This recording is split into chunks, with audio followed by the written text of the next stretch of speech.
Hello students, welcome to आव्या classes. प्यारे बच्चों, आव्या क्लासेस में आपका बहुत बहुत बहुत स्वागत है।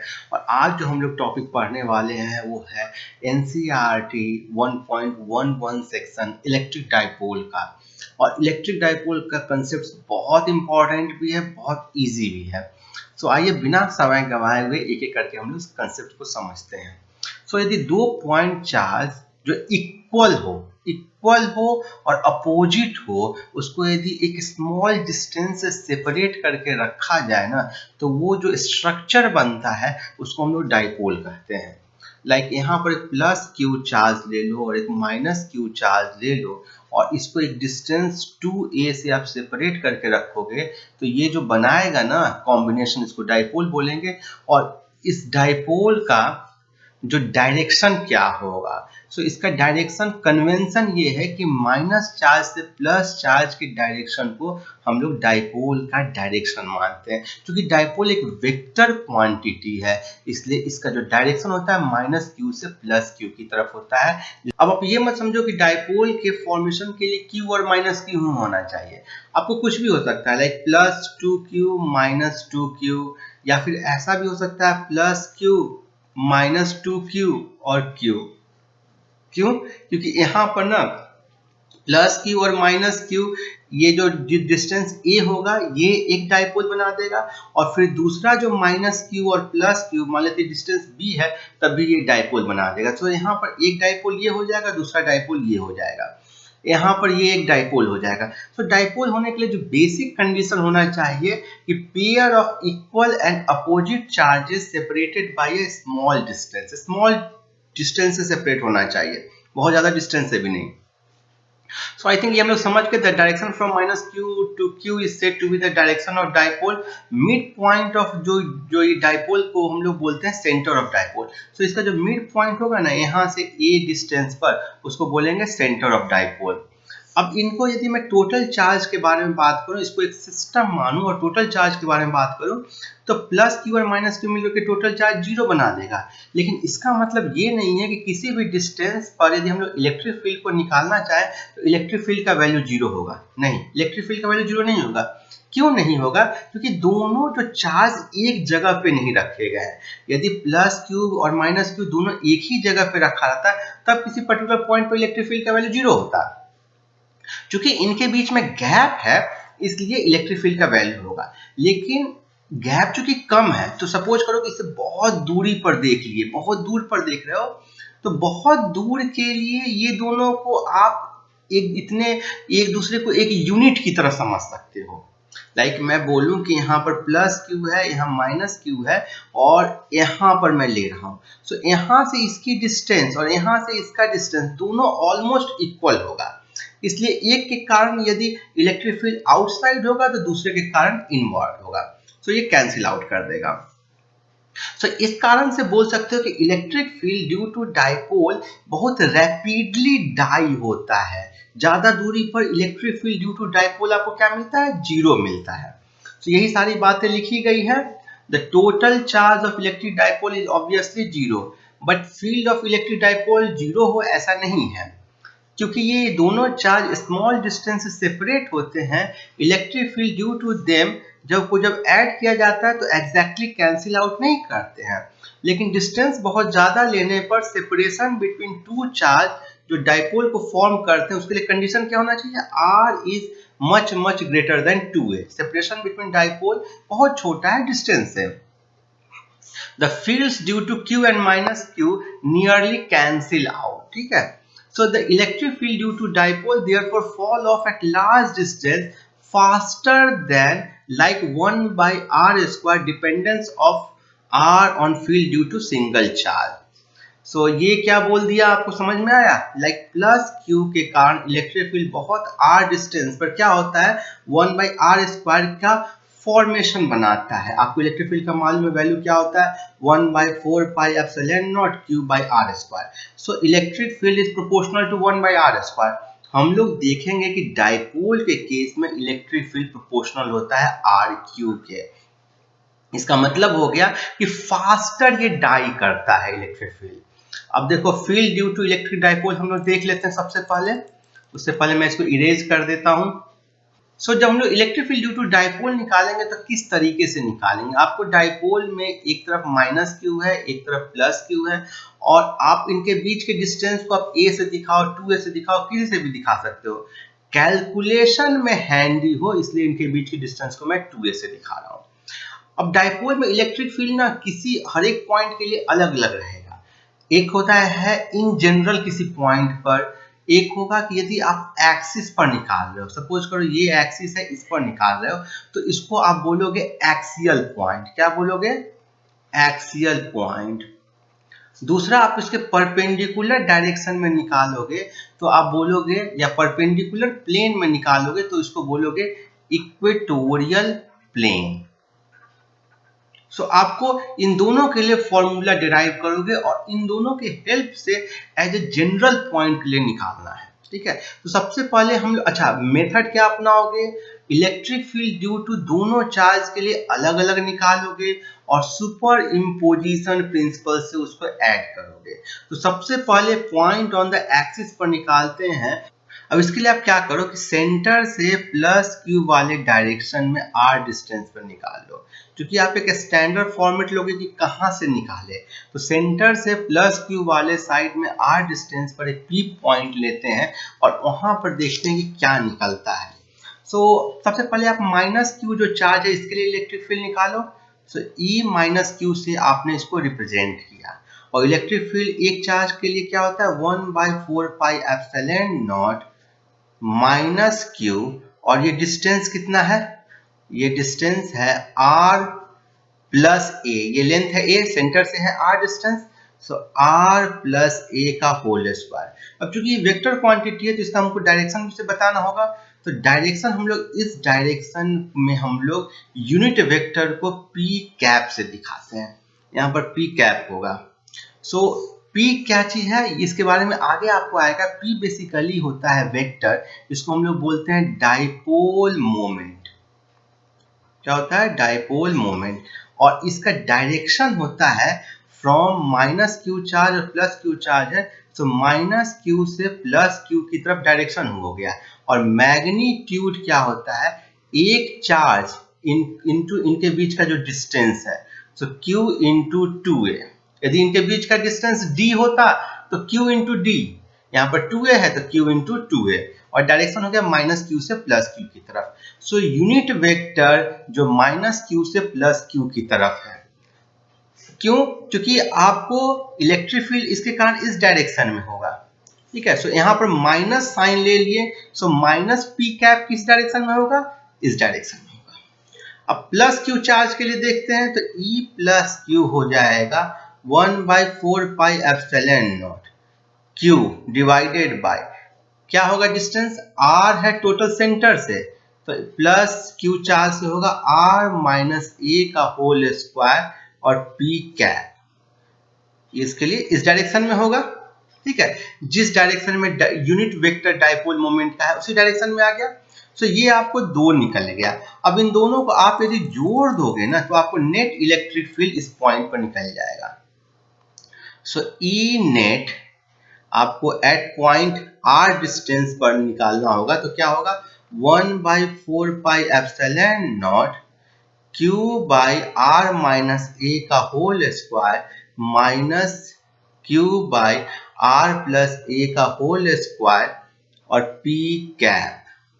ठीक है, जहां p कैप क्या है? Unit vector from charge minus q से प्लस q। ठीक है, सो अब इसको आप सॉल्व कर दोगे तो आंसर आ जाएगा। देखो यही चीज किया गया है, यहाँ पर यूनिट वेक्टर है ये। सो ये हो जाएगा जब इसको सॉल्व करोगे तो देखो यहाँ पर दिया भी गया है सेंटर से r डिस्टेंस पर electric field due to minus charge इसी की तरफ रहेगा और electric field due to plus charge इस अवे की तरफ होगा। इनके बीच का डिस्टेंस 2a है और ये जो डाइपोल मोमेंट का डायरेक्शन ये दिया गया है। सो ये हो जाएगा Q/4 पाई एप्सिलॉन नॉट, और ये कितना हो जाएगा? इसका एलसीएम लोगे तो क्या होगा? R square minus a square का होल स्क्वायर, और यहाँ पर होगा आर प्लस ए का whole square minus r minus a का whole square. So r plus a square हो गया r square plus a square plus 2ar minus r square minus a square plus 2AR। So net हो गया 4AR। So हो गया Q by 4 pi epsilon naught 4AR divided by r square minus a square का whole square p cap. अब आपको approximation लगाना है। तो अप्रोक्सीमेशन क्या है? When r much much greater than a. So जब r much much greater than a होगा तो r square minus a square approximately equal to r square हो गया। तो ये चेंज हो जाएगा Q by 4 pi epsilon naught 4AR divided by r square का होल स्क्वायर। तो ये हो गया 1 by 4 pi epsilon not Q4 pi AR divided by R4 और ये कैंसिल हो गया, ये RQ हुआ। ठीक है, सो ये हुआ Q by 4 pi epsilon not A divided by RQ P cap. देखो डायरेक्शन भी इंपॉर्टेंट है बताना, ये यूनिट वेक्टर है। ठीक है, सो मैग्नीट्यूड का इसमें मैग्नीट्यूड इसका 1 रहेगा। अब इक्वेटोरियल प्लेन पे देख लेते हैं। सो इक्वेटोरियल प्लेन के लिए फिगर यहाँ पर दिया गया। ऐसा प्लेन जो डाइपोल एक्सिस के परपेंडिकुलर हो और इसके सेंटर से पास कर रहा हो। देख लो ये इसके क्या है, सेंटर जो है ना, सेंटर लाइन, वहां पर ये प्लेन ड्रॉ किया गया है। तो सेंटर से पास करने के लिए 2 पॉइंट लेना पड़ेगा। पहला देखो मैं यहाँ पर बना देता हूँ प्लस Q माइनस Q और ये रहा। तो यहाँ पर इलेक्ट्रिक फील्ड किस डायरेक्शन में होगा? इस डायरेक्शन में होगा। जो कि निगेटिव चार्ज है तो इलेक्ट्रिक फील्ड अपनी तरफ लेगा, रेडियली इनवर्ट रहेगा। और क्या रहेगा? Magnitude 1 by 4 pi epsilon not minus Q divided bye ये डिस्टेंस कितना है? यदि ये डिस्टेंस a है और सेंटर से r डिस्टेंस पर निकाला जा रहा है तो ये क्या है? Square root r square plus a square. So square root r square plus a square का होल स्क्वायर। क्लियर है? सो देखो यही चीज किया गया है। माइनस Q के लिए Q by 4 pi epsilon not 1 by r square plus a square और डायरेक्शन ये दिया गया है। प्लस Q के लिए रेडियली आउटवर्ड रहता है तो ये जो लाइन जो आएगा ना, इसी डायरेक्शन में रेडियली आउटवर्ड रहेगा। और मैग्नीट्यूड क्या रहेगा? अगेन वही रहेगा 1 बाई 4 पाई एप्सिलॉन नॉट, ये डिस्टेंस भी हुआ r square plus a square. So plus Q divided by r square plus a square. ठीक है, बिकॉज स्क्वायर रूट का स्क्वायर करोगे तो स्क्वायर रूट हट जाएगा। तो ये दोनों इक्वल है मैग्नीट्यूड, लेकिन डायरेक्शन अलग अलग है। अब जो डायरेक्शन अलग अलग है तो इसको कैसे जोड़ोगे? दोनों वेक्टर क्वांटिटी है। देखो यहाँ पर ये एंगल थीटा दिया गया है, ये एंगल थीटा होगा तो ये एंगल कितना होगा? 90 माइनस थीटा। ये 90 माइनस थीटा होगा तो देखो ये एंगल भी आपको 90 माइनस थीटा हुआ। सो इस तरफ जो कंपोनेंट होगा वो क्या होगा? E प्लस Q, या आप ऐसे समझ लो ये एंगल भी थीटा हो जाएगा। ये 90 माइनस थीटा तो ये थीटा। तो इस तरफ जो कंपोनेंट होगा वो होगा E plus Q sine theta और इस तरफ जो कंपोनेंट होगा वो क्या होगा? E plus Q cos theta. Clear है? वैसे ही E माइनस Q में देखो ये एंगल 90 माइनस थीटा है, ये एंगल क्या है? फिर ये एंगल आपको थीटा है, ये भी उसी तरीके से 90 माइनस थीटा है। सो ये एंगल भी क्या है? थीटा है। सो यहाँ पर इस डायरेक्शन में आ जाएगा E minus Q cos theta और नीचे की तरफ आ जाएगा E minus Q sine theta.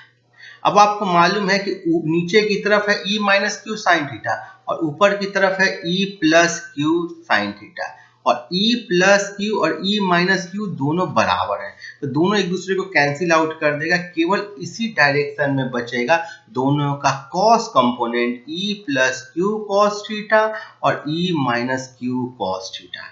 समझने में कोई भी दिक्कत हो तो मुझे बताइएगा, बहुत ही आसान है, मैं बहुत आराम से कर रहा हूँ। सो क्लियरली द कंपोनेंट, वही लिखा गया, clearly the components of normal to the dipole axis are cancel away. The component along the dipole axis के अलोंग जो कंपोनेंट था वो एड अप हो गया और टोटल इलेक्ट्रिक फील्ड क्या आया? आपको टोटल इलेक्ट्रिक फील्ड आया E टोटल आया E plus Q plus E minus Q cos theta. ये हुआ मैग्नीट्यूड और डायरेक्शन आप दे दिए P कैप। अब P कैप इस डायरेक्शन में है यूनिट वेक्टर इस डायरेक्शन में, माइनस क्यू से प्लस क्यू, लेकिन आपका आ रहा है इस डायरेक्शन में। देखिए यहाँ पर तो इस डायरेक्शन में आ रहा है, तो आपको आगे में एक माइनस साइन लगाना होगा। सो माइनस साइन जब लगा दोगे तो फिर उसके बाद इसका वैल्यू डाल दो। तो ई प्लस क्यू का वैल्यू और माइनस क्यू का वैल्यू एक समान है, तो लिखोगे -2 into q by 4 pi epsilon naught r square plus a square. और अब cos थीटा का वैल्यू निकालना है। सो cos थीटा देखो क्या है, cos थीटा क्या होता है, base upon hypotenuse. So base है a और हाइपोटेन्यूस क्या है, square root a square plus r square. So a divided by square root r square plus a square, और यहाँ से आ जाएगा आपको -2qa divided by 4 pi epsilon naught r square plus a square, 1 और 1/2 दैट इज 3/2। अब ये direction भी आप आराम से देख सकते हो, पी कैप दे सकते हो, ठीक है, क्योंकि यहाँ पर हमने माइनस साइन लगा दिया है। अब अप्रोक्सीमेशन करना है, तो अप्रोक्सीमेशन करोगे जब r much much greater than a होगा या 2a होगा, तो r square plus a square approximately equal to r square होगा, और नीचे में क्या हो जाएगा, नीचे में हो जाएगा -2qa divided by 4 pi epsilon naught r Q p cap. So यही चीज लिखा गया है। तो मेरे ख्याल में समझ गए, ये from equation 1.15 and 1.18 it is clear that the dipole field at large distance does not involve q and a separately। आप देख रहे हो हमेशा qa आ रहा है। आप यदि एक्सियल पॉइंट पर लिए थे तो देखो एक्सियल पॉइंट पर आपको क्या आया वैल्यू, एक्सियल पॉइंट पर वैल्यू आया 1/4 pi epsilon naught 4qa by r cube into p cap, और इक्वेटोरियल पॉइंट पर क्या आया -2qa by 4 pi epsilon naught r Q p cap. देख रहे हो, तो ये Q और A इसमें भी आया, Q और A इसमें भी आया। सो आपको क्या करना है, आपको एक प्रोडक्ट QA पर डिपेंड कर रहा है, इसलिए आप एक नया डिफिनीशन को दोगे यूज, जिसको बोलोगे डाइपोल मोमेंट। इसके बारे में हम लोग पहले पढ़ चुके हैं। डाइपोल मोमेंट एक वेक्टर क्वांटिटी होगी जिसका कि मैग्नीट्यूड होगा चार्ज इंटू इनके बीच का डिस्टेंस, और जो डायरेक्शन होगा वो -q से +q की तरफ होगा। So it is a vector whose magnitude is q times the separation and the direction is along the line from -q to +q। और ये डाइपोल मोमेंट के टर्म में जो होगा, डाइपोल मोमेंट का यूनिट क्या होगा, सो यूनिट होगा q इंटू डिस्टेंस है, सो आप बोलोगे कूलम मीटर, ठीक है, कूलम मीटर होगा। और सो एक्सियल पॉइंट पर क्या होगा, एक्सियल पॉइंट पर आपने निकाला था क्या था 1/4 pi epsilon naught q 4qa divided by r Q p cap.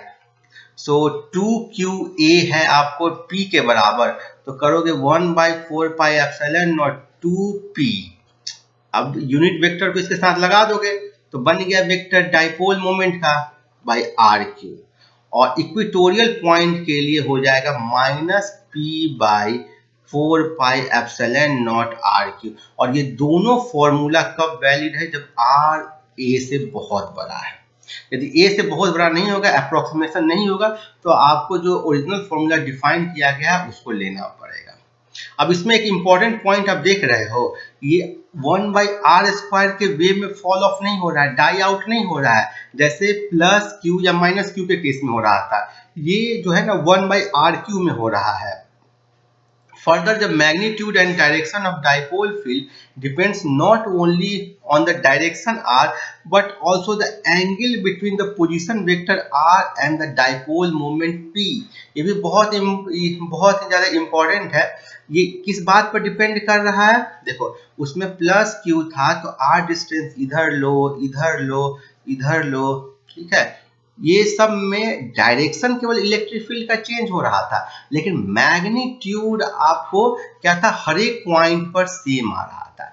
यहाँ पर इस बात पर डिपेंड कर रहा है कि डाइपोल मोमेंट इस डायरेक्शन में है और आप इधर ले रहे हो या एलोंग एक्सिस की तरफ ले रहे हो, क्योंकि एक्सिस की तरफ दुगना हो रहा है इक्वेटोरियल की तुलना में। हम लोगों ने देखा एक्सिस की तरफ 2p का टर्म था, इक्वेटोरियल की तरफ -p का टर्म था। So we can think of a limit when the dipole size 2a approaches 0, that is charge q approaches infinity in such a way that product q into 2a is infinite। अब एक दूसरा चीज देखना, जब एकदम पास में आ जाए दोनों और इस तरीके से आ जाए कि ये जो डिस्टेंस लगभग 0 हो रहा है, लेकिन चार्ज q को वैसे बढ़ाते जा रहे हैं कि वो आपको ये जो प्रोडक्ट है ना ये फाइनाइट हो रहा है। ठीक है, P बराबर Q इंटू 2a हुआ, सो ये टेंस हो रहा है 0 की तरफ, लेकिन ये इस तरह से बढ़ रहा है कि P का वैल्यू सेम रह रहा है। और इस टाइप के डाइपोल को हम लोग बोलते हैं पॉइंट डाइपोल। और पॉइंट डाइपोल के लिए जो फॉर्मूला निकाले ना वो एग्जैक्ट ट्रू है। अब हम लोग पढ़ते हैं physical significance of the dipole. देखो कि in most molecules the centre of positive and positive charge and negative charge lies in at the same place of center of positive charge भी रहेगा, same center of negative charge भी रहेगा। तो इस case में कोई डाइपोल मोमेंट इसका क्या रहेगा, 0 रहेगा, क्योंकि डाइपोल मोमेंट के लिए चार्ज भी आना चाहिए और डिस्टेंस उनके बीच का एक गैप भी आना चाहिए, सेपरेशन भी आना चाहिए। आपको मालूम है कि सब जो मॉलिक्यूल्स होते हैं ना वो आपको क्या होते हैं, इलेक्ट्रिकली न्यूट्रल होते हैं, इलेक्ट्रिकली न्यूट्रल। तो इलेक्ट्रिकली न्यूट्रल होने का मतलब ये नहीं है कि उसमें कोई चार्ज नहीं है, उसमें जितना पॉजिटिव चार्ज है ना उतना ही निगेटिव चार्ज है, और वो दोनों एक ही प्लेस पे है, इस कारण से उसमें डाइपोल मोमेंट नहीं आता है। लाइक हो गया CO2, जैसे CO2 का जो बॉन्ड हो गया, ये देखो इसमें centre of positive charge centre of negative charge क्या होगा, एक ही प्लेस पर होगा, इसलिए इसमें कोई डाइपोल मोमेंट आपको इनबिल्ट नहीं होगा। या CH4 हो गया। लेकिन जब किसी एक एक्सटर्नल इलेक्ट्रिक फील्ड में रखा जाए ना, जैसे सपोज करो इसको एक एक्सटर्नल इलेक्ट्रिक फील्ड में रखा जाए तो पॉजिटिव चार्ज पर फोर्स इस तरफ लगेगा और निगेटिव चार्ज पर फोर्स क्या लगेगा, इस तरफ लगेगा। तो इनके बीच का कोई एक गैप आ जाएगा और तब एक डाइपोल मोमेंट डेवलप हो जाएगा। ठीक है, सो डेवलप हो गया, ठीक है। लेकिन कितने मॉलिक्यूल्स ऐसे होते हैं जिसमें सेंटर ऑफ नेगेटिव चार्ज और पॉजिटिव चार्ज एक जगह पर नहीं होते हैं। सो जब ऐसा रहेगा तो उनमें एक परमानेंट इलेक्ट्रिक डाइपोल मोमेंट होगा, उसमें इलेक्ट्रिक फील्ड की कोई जरूरत नहीं है। Even in the absence of electric field, there is, and such molecule are called as polar molecule. So like water molecule हुआ, H2O हो गया, ये सब एग्जाम्पल किसका हो गया, पोलर मॉलिक्यूल का। So H2O में एक परमानेंट डाइपोल होता है, इसलिए इसको हम लोग पोलर मॉलिक्यूल बोलते हैं। इलेक्ट्रिक फील्ड रहे ना रहे उससे कोई मतलब नहीं है। और जैसे CO2 हुआ, CH4 हुआ, ये सब को हम लोग क्या बोलते हैं, नॉन पोलर, क्योंकि जब तक इलेक्ट्रिक फील्ड नहीं दोगे ना इसमें परमानेंट डाइपोल नहीं रहता है। सो ये हो गया। इस पर एक न्यूमेरिकल है वो हम लोग देख लेते हैं। ये बहुत ही आसान न्यूमेरिकल है। इसमें दिया गया है कि दो चार्ज है -10 माइक्रोकूलम का +10 माइक्रोकूलम का, इनके बीच का गैप भी दिया गया है 5 mm का है। देख रहे हो डाइपोल बनने के लिए कितना कम गैप होना चाहिए। और पूछ रहा है कि at a point P on axis of dipole 15 centimetre away from its centre. तो सेंटर से 15 सेंटीमीटर अवे पे आपको निकालना है पहले, ठीक है। फिर दूसरा निकालना है, इसके लिए हम लोग फॉर्मूला ऑलरेडी डिराइव कर चुके हैं, ठीक है। फॉर्मूला क्या आया था, 1/4 पाई एप्सिलॉन नॉट 2p/r3, यही था। और डायरेक्शन क्या था, माइनस चार्ज से प्लस चार्ज की तरफ, सो इसी डायरेक्शन में होगा। और ये इक्वेटोरियल के लिए क्या था, जो डाइपोल मोमेंट का डायरेक्शन है उसके अपोजिट डायरेक्शन में था 1/4 पाई एप्सिलॉन नॉट -p/r3, क्योंकि p का डायरेक्शन इस तरफ है, इसके अपोजिट डायरेक्शन में। सो ये दोनों फॉर्मूला बेस्ड सवाल है। हालांकि इस किताब ने क्या किया कि पहले इसको दोनों के कारण, जैसे हम लोगों ने फॉर्मूला डिराइव किया था सुपरपोजिशन प्रिंसिपल से, प्लस पहले माइनस चार्ज के लिए निकाला है, फिर प्लस चार्ज के लिए निकाला है, और फिर इसको ऐड किया है। उसी तरीके से इसमें भी किया है, और तब देखा है कि जो फॉर्मूला के केस में जो अप्रोक्सीमेशन करके हम लोग निकाले थे वो कितना डिफरेंस आ रहा है। सो ये देखो यहाँ पर किया गया है, field at pure P due to +10 microcoulomb. Simple formula लगाना है, लगाया है 1/4 pi epsilon naught Q divided by जो चार्ज हो गया डिवाइडेड बाय पॉजिटिव चार्ज की तरफ है तो R - A का होल स्क्वायर, वैसे निकाल दिया। फिर -10 कूलम के लिए r प्लस ए का होल स्क्वायर करके, और जब दोनों को जोड़ा तो ये वैल्यू आया। जबकि जो फॉर्मूला से जब आप निकाला गया, देखो दोनों को जोड़ने पर ये वैल्यू है, ये तो इसके कारण है ना। लेकिन जबकि फॉर्मूला से जब ये जो था ना, ये फॉर्मूला, यही फॉर्मूला हम लोगों ने कहा था एक्सियल पॉइंट के लिए, तो इसके लिए जब देखा गया तो इस फॉर्मूला में डालने पर कितना आया है, 2.6 इंटू 10⁵ न्यूटन पर कूलम। सो ऐसे 2.7 आ रहा है जब अलग से निकालते हो, और जब फॉर्मूला लगाते हो तो 2.6 है। इसका मतलब जो अप्रोक्सीमेशन है ना, वो मेरा करेक्ट है। क्यों करेक्ट है? क्योंकि ऐसे भी 15 सेंटीमीटर है इनके बीच का सेंटर, सेंटर से जिस डिस्टेंस पर निकालना है। और ए का वैल्यू है, ए का वैल्यू कितना है, 5 mm by 2, that is 2.5 mm। इसको सेंटीमीटर में करो, 0.25 सेंटीमीटर। सो अब बताओ कि 15 सेंटीमीटर 0.25 सेंटीमीटर से बहुत बड़ा है, ठीक है। सो इस कारण से ये अप्रोक्सीमेशन वैलिड हो जाएगा। सो ऐसे ही करके फिर इसने इक्वेटोरियल पॉइंट पर भी अलग अलग निकाला, जैसा हम लोग थ्योरी में देखे हैं। सो डिट्टो वही है, इसलिए दोबारा करने की कोई जरूरत नहीं। और अप्रोक्सीमेशन के लिए भी फिर फॉर्मूला का यूज किया। तो फॉर्मूला का यूज करके जब निकाला तो देखा गया 1.33 इंटू 10⁵ न्यूटन पर कूलम आ रहा है। और इसमें देखा गया, इसमें भी जब एक्चुअल कैलकुलेशन भी किया गया तो सेम आया, मीन्स कि इतना अप्रोक्सीमेशन क्लोज हो रहा है।